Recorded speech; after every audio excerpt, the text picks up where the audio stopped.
Cerca Teleeuropa sul tuo Play Store o Apple Store e scarica la nostra app.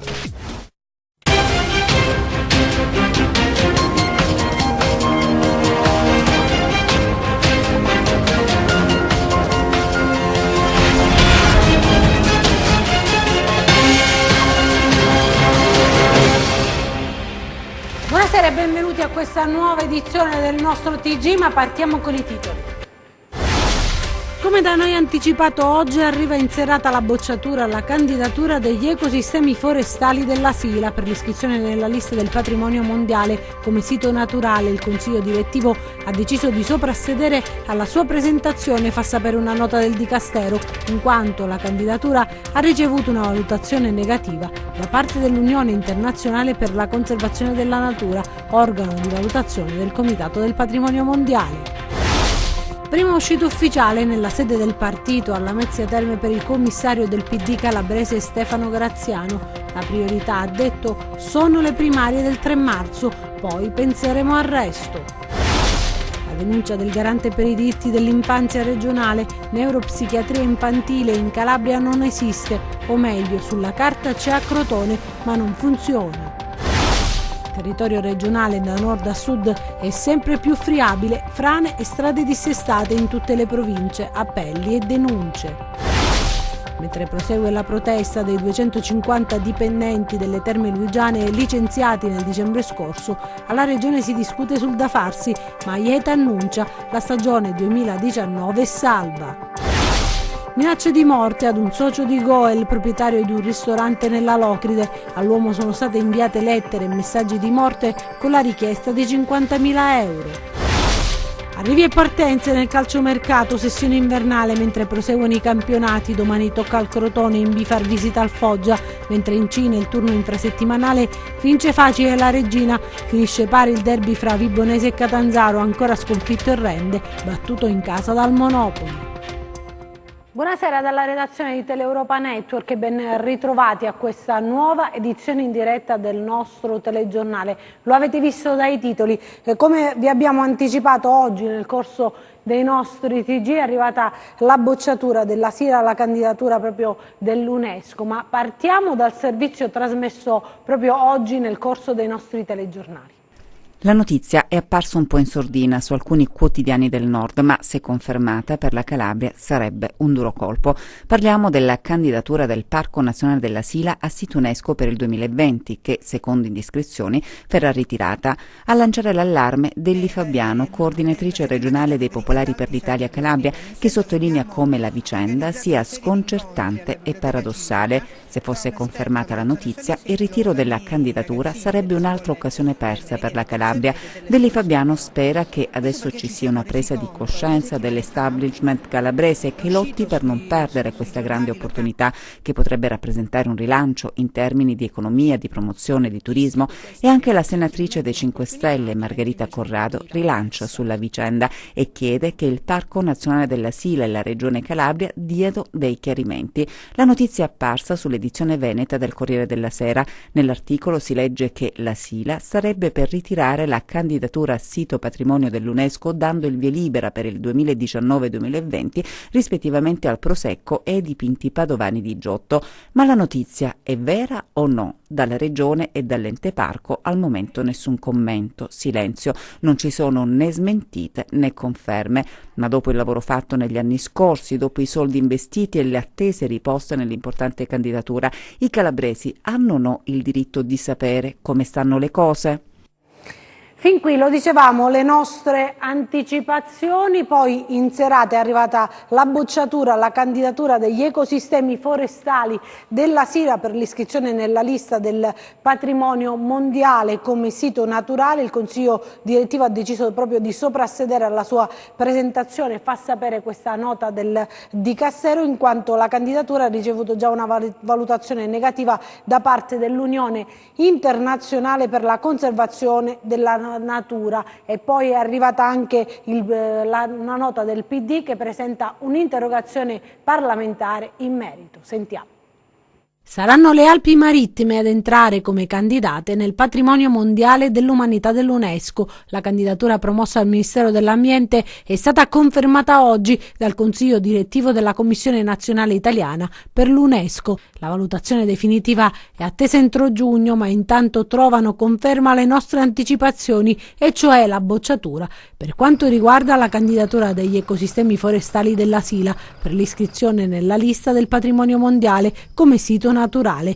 Il Consiglio direttivo ha deciso di soprassedere alla sua presentazione, si legge in una nota diramata nel tardo pomeriggio dal Dicastero, in quanto la candidatura ha ricevuto una valutazione negativa da parte dell'Unione Internazionale per la Conservazione della Natura, organo di valutazione del Comitato del Patrimonio Mondiale competente per i siti naturali. Nella sua valutazione l'UICN ha messo in risalto che l'area inclusa nella candidatura ha già ottenuto nel 2014 il riconoscimento di riserva della biosfera UNESCO. Dunque, preso atto di ciò che è avvenuto, al Ministro dell'Ambiente Sergio Costa non è rimasto altro che fare affermazioni, chiamiamole consolatorie, dicendo che nessuno si senta amareggiato se la candidatura della Sila non ha trovato accoglimento, gode già del prestigioso riconoscimento MAB UNESCO ed è nostro preciso impegno organizzare nei prossimi mesi presso l'UNESCO una serie di iniziative per valorizzare quel territorio.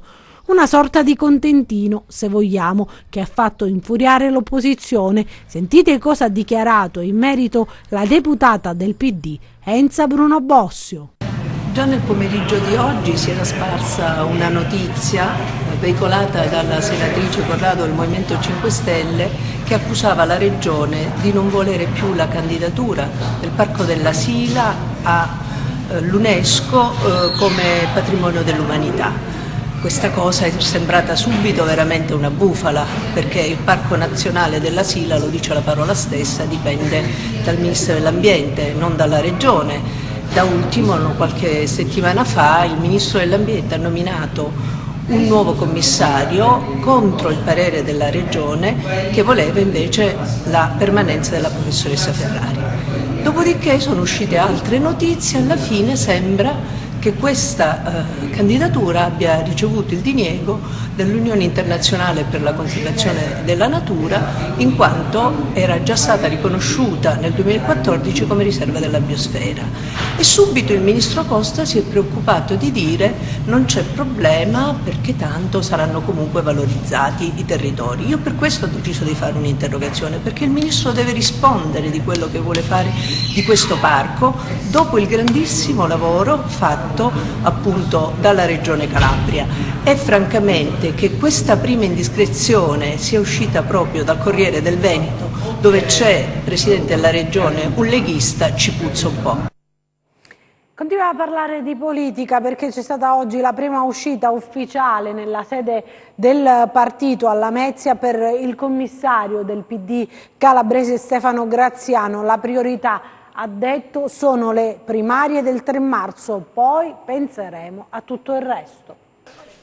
La prima del commissario del PD calabrese è stata caratterizzata da baci e abbracci per evidenziare che la venuta di Graziano non ha alcun intento punitivo, ma l'obiettivo da raggiungere è la normalizzazione del partito. C'era un impegno fare il congresso, il congresso non è stato fatto, le altre regioni lo hanno fatto e ha scelto di commissariare, perché è ovvio che se non si rispetta, diciamo, una regola bisogna procedere, diciamo, in una logica di sussidiarietà, direi, cioè bisogna che qualcuno prenda in mano e faccia in modo che il partito crei le condizioni normali di svolgimento, punto, né più né meno. Non drammatizzerei né realizzerei, diciamo, condizioni enfatiche, semplicemente c'era da fare il congresso regionale, non è stato fatto, si è commissariato, punto. Il commissario a Lamezia ha incontrato il PD calabrese che conta, dopo aver ottemperato ad un primo atto importante, e cioè contatto e dialogo con Oliverio per sgombrare il campo dal presunto scaccomatto ordito dal Partito Nazionale ai danni del Presidente. Dopo il 3 marzo faremo il percorso successivo, punto. Ho parlato con tutti. Sono normali dialoghi tra chi arriva in un territorio indicato dal Partito Nazionale per definire quali sono i percorsi, nulla più, nulla meno. È chiaro però che la missione del commissario avrà un suo primo step, vale a dire le primarie in programma il 3 marzo prossimo. La priorità per me sono le elezioni del 3 marzo, le primarie. Dopodiché si ragiona per realizzare nel più breve tempo possibile la condizione di normalità congressuale. Insomma, l'uscita, la prima del commissario, è filata via liscia senza alcun intoppo, almeno apparentemente. Nei prossimi giorni sapremo come risponderà il partito a questa sollecitazione. Adesso parliamo della denuncia del garante per i diritti dell'infanzia e dell'adolescenza della Regione Calabria, Antonio Marziale. Neuropsichiatria infantile in Calabria non esiste, ha detto Marziale, o meglio sulla carta c'è a Crotone, ma non funziona. È qui al San Giovanni di Dio di Crotone che dovrebbe aprire il reparto, a cui sono stati assegnati anche 2 posti mai attivati eppure necessari, indispensabili, dice Antonio Marziale ai nostri microfoni, continuando una battaglia che va avanti da mesi. Soltanto un roboante silenzio rispetto alla reiterata richiesta dell'ufficio che rappresento, il garante per l'infanzia e l'adolescenza della Regione Calabria, relativamente a un reparto di neuropsichiatria infantile in Calabria, che sulla carta esiste all'ospedale San Giovanni di Dio di Crotone, ma nei fatti non c'è. Bambini che hanno bisogno di questo servizio perché affetti da disturbi d'ansia, da disturbi ossessivi compulsivi, da anoressie, bulimie, ma anche extracomunitari sbarcati sulle nostre coste, minorenni che i tribunali devono mandare in giro in pellegrinaggio nelle aree del paese, in altre aree, alimentando un turismo sanitario che costa molto alle casse della regione. Cioè un servizio elementare, un servizio che non costa neanche tanto se guardiamo ai grandi costi della sanità. Io sto ancora una volta rivolgendo un appello, visto il subbuglio che c'è nel settore sanità, non so a chi rivolgerlo. Certo è che aspetto risposte dalla politica istituzionale. Non si può procrastinare oltre. Ne ho parlato col presidente del Tribunale per i minorenni di Reggio Calabria, Roberto Di Bella, e i casi sono in forte aumento. Non si può andare oltre. Qualcuno risponda, qualcuno faccia che questo reparto passi dall'essere esistente sulla carta all'essere veramente esistente, perché le attese della politica non sono le attese di chi ha bisogno. La nostra regione, va ricordato, detiene un triste primato. Il più alto tasso di povertà educativa vuol dire bambini e ragazzi disagiati, disturbi che spesso bisogna curare fuori dalla Calabria. Molte famiglie non hanno i soldi per affrontare i viaggi della speranza. Le istituzioni, ribadisce Marziale, hanno il dovere di tutelare i più deboli. E il problema del dissesto idrogeologico, il territorio regionale da nord a sud è sempre più friabile, frane e strade dissestate in tutte le province calabresi. Vediamo nel servizio invece qual è la situazione a Polia nel Vibonese, oggi il sopralluogo del presidente della provincia. È una strada a Filadelfia per il commercio, il lavoro eccetera, passa di qua, San Vito, Cenati eccetera, passano di qua per andare a cosa, Monterosso, Capistrano eccetera, passa di qua per andare. Se c'è questa strada siamo fregati. La situazione a Polia rimane in totale emergenza. Dal giorno della prima alluvione sono passati 3 mesi e nulla è cambiato, anzi, quando piove la paura prende il sopravvento. Sì, viviamo nella frana proprio che sta tutti i giorni, come voi state valutando, porta sotto al fiume, perché di sotto c'è il fiume e di qua c'è la frana che ogni giorno cammina. Casa vostra in che condizioni è? Allora, le condizioni dei fabbricati, una è proprio spaccata sia all'interno che all'esterno, pavimenti sollevati, e l'altra questa più a fianco con i muri all'esterno che sono spaccati, quelli di sostegno. C'è molta preoccupazione. Sì, molta, non si dorme la notte. Io non so che devo fare, credetemi. Il sindaco di Polia si è rivolto al presidente della provincia, che ha voluto constatare di persona la situazione per rendersi conto di quello che effettivamente si deve fare. La situazione è particolarmente grave, ormai questa strada è diventata impercorribile dai mezzi di trasporto che hanno delle dimensioni più ampie, più grandi. Noi quotidianamente questa strada la percorriamo per arrivare a Filadelfia, abbiamo i nostri alunni delle scuole medie, delle scuole superiori che viaggiano ad andare e a tornare da questa strada. Per me è un problema che deve essere risolto perché io non dormo più la notte. Presidente, cosa si può fare? Adesso ha visto personalmente qual è la situazione. È un paese che ha tante ferite, noi abbiamo fatto dei lavori di sommurgenza subito dopo l'alluvione, abbiamo fatto un progetto che è in fase di appalto, ma soltanto per interventi di poca rilevanza rispetto a quello che è il problema principale. Qui c'è un dissesto idrogeologico, ci sono delle frane in corso e quindi bisogna intervenire il prima possibile, quindi il Ministero e la Regione devono venire, vedere e trovare una soluzione. Una situazione difficile, sempre a causa di una frana anche a Sant'Anna di Seminara nel Reggino, evacuate ben 10 famiglie.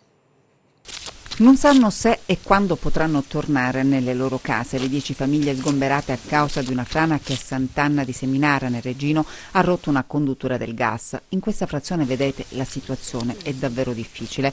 Quando il materiale roccioso è venuto giù, gli abitanti della zona sono stati svegliati nel cuore della notte da un forte boato. Sono scesi in strada, qualcuno ha dormito in macchina. Il fronte di frane è dinamico, la terra continua a scivolare ed è interessata anche una strada provinciale. Questa è una strada di vitale importanza per il discorso dell'ospedale, perché è la via più breve ad accedere all'ospedale, arrivare all'ospedale di Polistena, e poi per l'economia di questa zona, perché chiudendo questa strada si allunga il tragitto per arrivare nei fondi agricoli almeno 15 km facendo il percorso alternativo. Noi non possiamo assolutamente arrivare ai nostri terreni.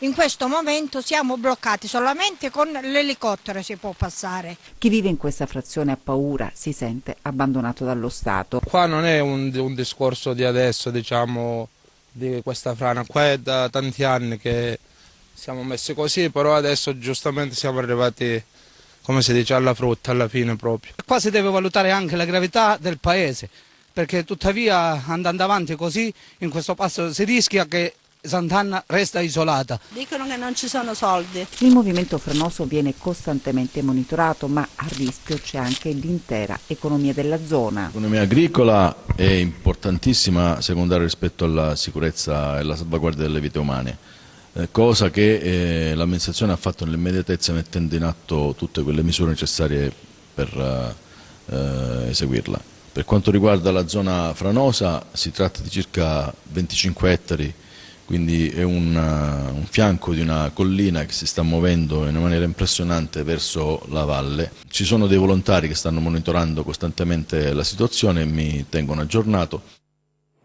E c'è anche l'allarme viabilità nella piana, diverse le strade dissestate. Il sindaco di Varapodio ha inviato una diffida alla città metropolitana di Reggio Calabria.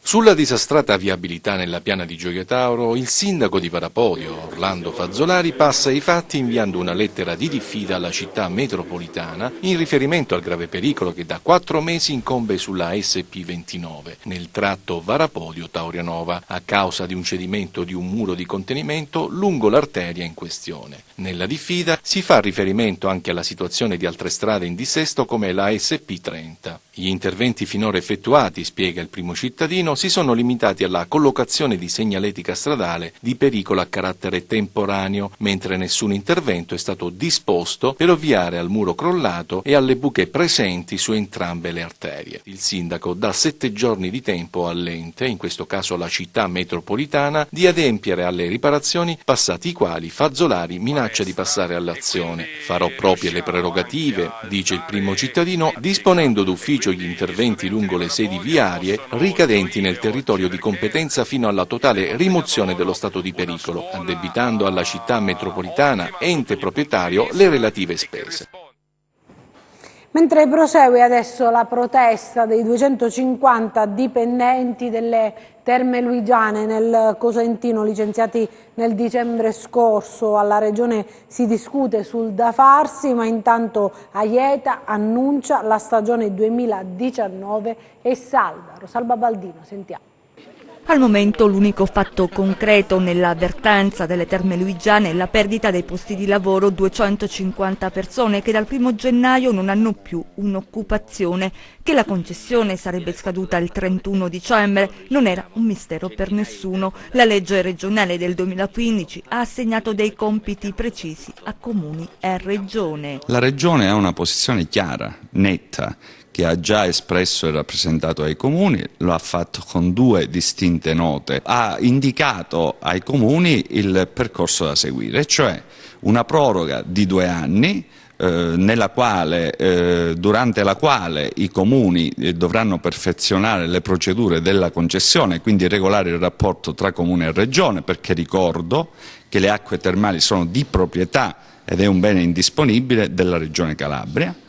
E ovviamente fino al subentro del nuovo contraente permettere in sicurezza i lavoratori e non interrompere il servizio pubblico. I sindaci di Acquapese e Guardia Piemontese hanno presentato delle proposte per la rinegoziazione contrattuale con la Sateca, l'azienda che gestisce lo stabilimento termale. Dal canto loro i sindaci rivendicano anche un'attenzione della Regione Calabria sugli investimenti sul parco termale delle Terme Luigiane. E su questo io condivido pienamente, ma è un'altra partita. Ricordo anche che le terme di Guardia Acquapesa non solo rappresentano il parco termale più grande della Calabria, non solo producono 500.000 prestazioni di cui il 30% è extraregionale. La stagione 2019 è a rischio?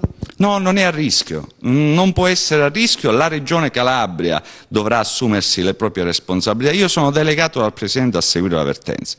Qualora la mia posizione non dovesse coincidere con quella della Regione, e ad oggi coincide perfettamente, non coincide forse sui tempi, io desidero maggiore speditezza nella soluzione. Io non esiterò un attimo a consegnare la mia delega e a mettermi dalla parte dei lavoratori, che hanno il sacrosanto diritto di rivendicare il posto di lavoro di un parco termale che funziona e che noi stiamo bloccando tutti, indistintamente tutti. Vediamo adesso i nostri 100 secondi di cronaca.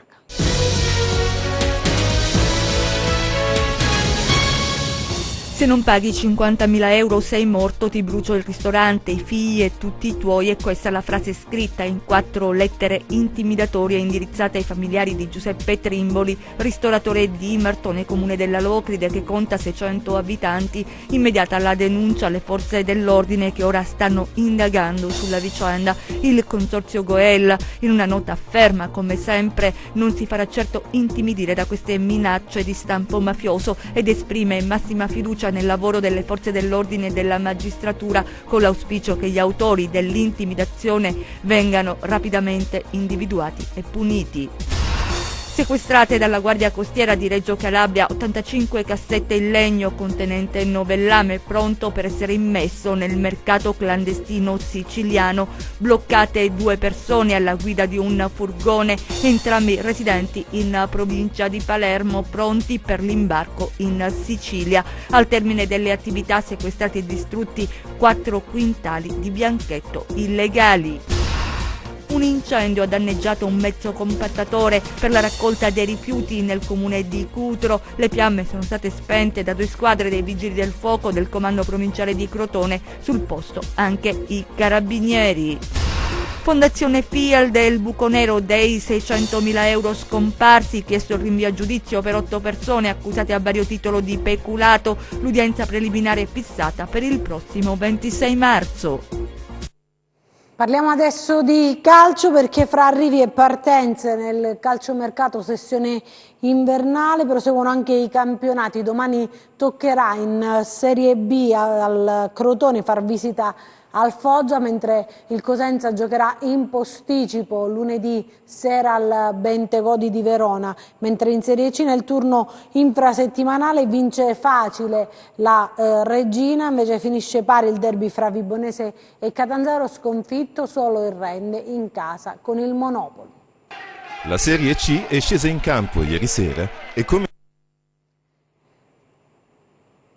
Rientriamo in studio, stavamo parlando proprio del servizio di calciomercato, non è questo che avete visto, siamo pronti per mostrarvelo.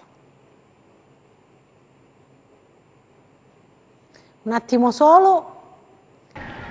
Le notizie di calciomercato delle ultime ore oscurano in qualche modo il campionato, che comunque va avanti nonostante trattative, acquisti e cessioni illustri. In B il Crotone si prepara all'anticipo di domani sera con il Foggia, un ritorno al passato per il tecnico Stroppa, che con i Satanelli ha trascorso 2 intense stagioni, ma ora l'attenzione è sui pitagorici, che dopo il pareggio allo Scida sperano di racimolare al più presto punti salvezza e lasciare le zone calde della classifica. Ci sono tutte le armi a disposizione per poter fare un girone di ritorno nettamente diverso.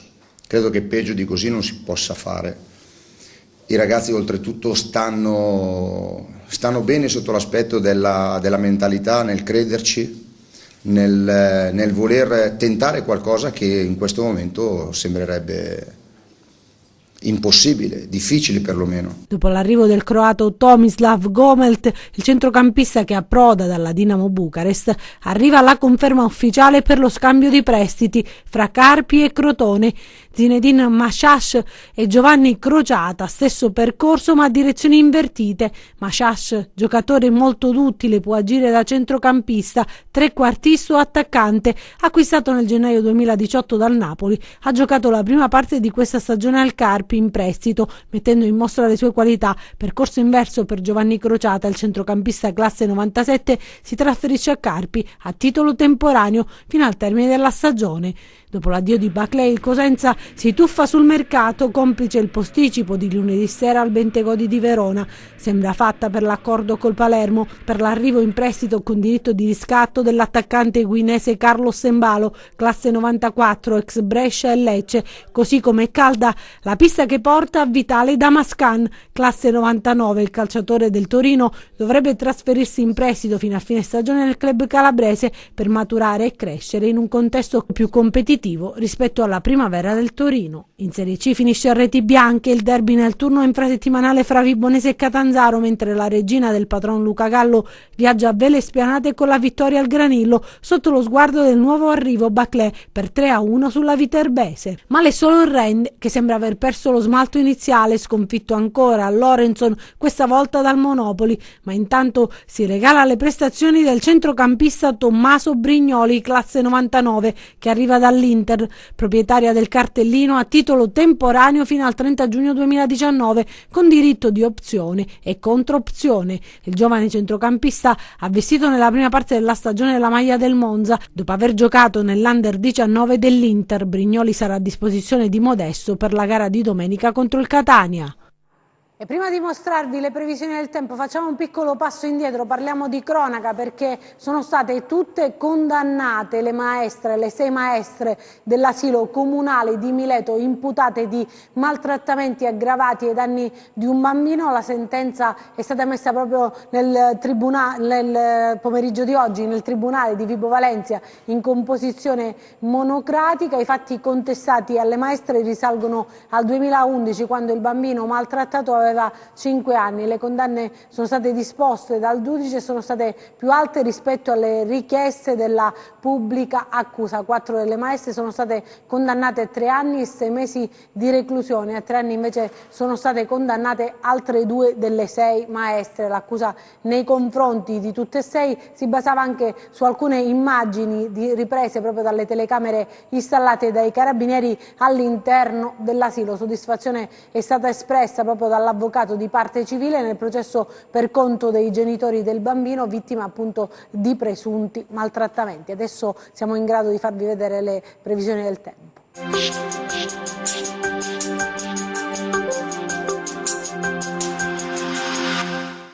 Aria fredda di origine artico-marittima, dopo aver fatto il suo ingresso sul Mediterraneo, ha generato una profonda bassa pressione al suolo che nella giornata di giovedì dalla Sardegna traslerà verso est, mantenendosi a sud della Sicilia e apportando un deciso peggioramento del tempo anche sulla nostra regione, dove si attendono piogge temporali e nevicate abbondanti sui monti.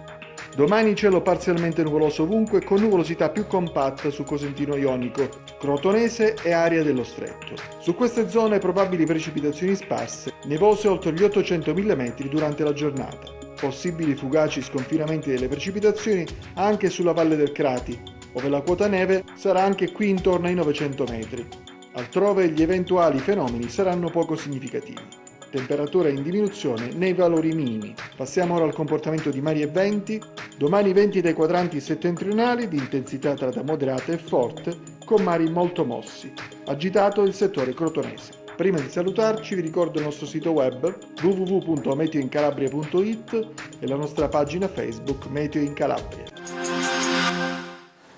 Bene, anche per noi è tutto, io mi fermo qui, grazie per averci seguito e buon proseguimento con i nostri programmi, arrivederci.